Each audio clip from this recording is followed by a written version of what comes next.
और जब से बीजेपी की सरकार केंद्र में 6 साल हो गए, राज्य सरकारें बोनस दिया करती थी फसल के ऊपर, वो बोनस देने बंद कर दिए। बीमा कंपनियों को 20,000 करोड़ रुपए का फायदा हो गया। किसानों का बीमा करने वाली कंपनियों को पिछले 2 सालों में 20,000 करोड़ रुपए का मुनाफा हो गया और छोटा किसान मुआवजा पाने के लिए दर-दर भटक रहा है। नियमों को परिवर्तित करना, चंद बैंकों को, चंद लोगों को फायदा पहुंचाने के लिए जिस प्रकार ये घोर अन्याय हो रहा है, उसके विरोध में पूरा देश एकजुटता से खड़ा है। इस केंद्र की सरकार ने साथियों पहले आक्रमण किया, मध्यम वर्ग पर किया, कर्मचारियों पर किया, नौजवानों पर किया, छात्रों पर किया, लेकिन इस बार उन्होंने बहुत बड़ी गलती करी है। इस बार उन्होंने आक्रमण इस देश के अन्नदाता पर कर दिया, किसान पर कर दिया, और वो बर्दाश्त के बाहर है। कोरोना काल में लॉकडाउन हुआ पूरे देश में, सारी फैक्ट्रियां बंद, उद्योग बंद, दुकानें बंद, धंधे बंद। सिर्फ किसान ने अपनी किसानी को नहीं छोड़ा।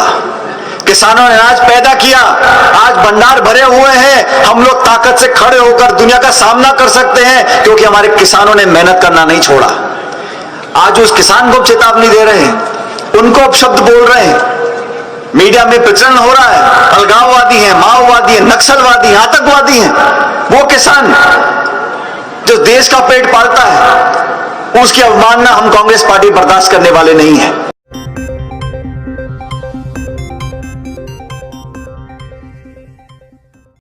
और जब से बीजेपी की सरकार केंद्र में 6 साल हो गए, राज्य सरकारें बोनस दिया करती थी फसल के ऊपर, वो बोनस देने बंद कर दिए। बीमा कंपनियों को 20,000 करोड़ रुपए का फायदा हो गया। किसानों का बीमा करने वाली कंपनियों को पिछले 2 सालों में 20,000 करोड़ रुपए का मुनाफा हो गया और छोटा किसान मुआवजा पाने के लिए दर-दर भटक रहा है।